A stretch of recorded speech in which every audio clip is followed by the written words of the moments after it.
Hello guys, quick legal update. आज का issue सिर्फ पॉलिटिक्स नहीं, जुडिशरी की डिग्निटी और फ्रीडम ऑफ स्पीच के बीच की लीगल बाउंड्री से रिलेटेड है। रिसेंटली दिल्ली हाई कोर्ट ने अरविंद केजरीवाल और कुछ आप लीडर्स के खिलाफ suo motu criminal contempt proceedings initiate की है।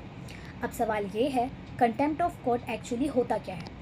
सो लॉ के अकॉर्डिंग अगर कोई कोर्ट के अथॉरिटी को अंडरमाइन करे, जुडिशियरी को स्कैंडलाइज करे या जुडिशियल प्रोसीडिंग्स को इन्फ्लुएंस करने की कोशिश करे, तो उसे क्रिमिनल कंटेम्प्ट कहा जा सकता है। कंटेम्प्ट बेसिकली 2 टाइप्स का होता है, सिविल कंटेम्प्ट और क्रिमिनल कंटेम्प्ट। जब कोर्ट के ऑर्डर को नॉइंगली वायलेट किया जाए तो वो सिविल कंटेम्प्ट कहा जाता है, और जब स्टेटमेंट्स, कैंपेन्स या सोशल मीडिया पोस्ट जुडिशियरी की इमेज और पब्लिक ट्रस्ट को डैमेज करे तो वो क्रिमिनल कंटेम्प्ट कहा जाता है। इस केस में जस्टिस स्वर्णा कांता शर्मा ने ऑब्जर्व किया कि उनके अगेंस्ट अलिजली डेफेमेटरी एंड विलिफाइंग कैंपेन चलाया गया।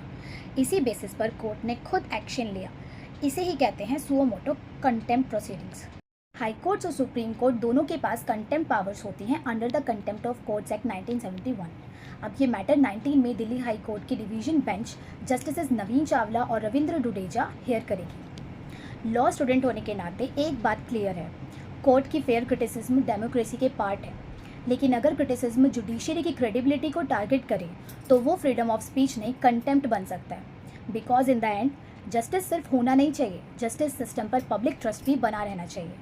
Is this freedom of speech और criminal contempt? Tell me in the comments and follow for more.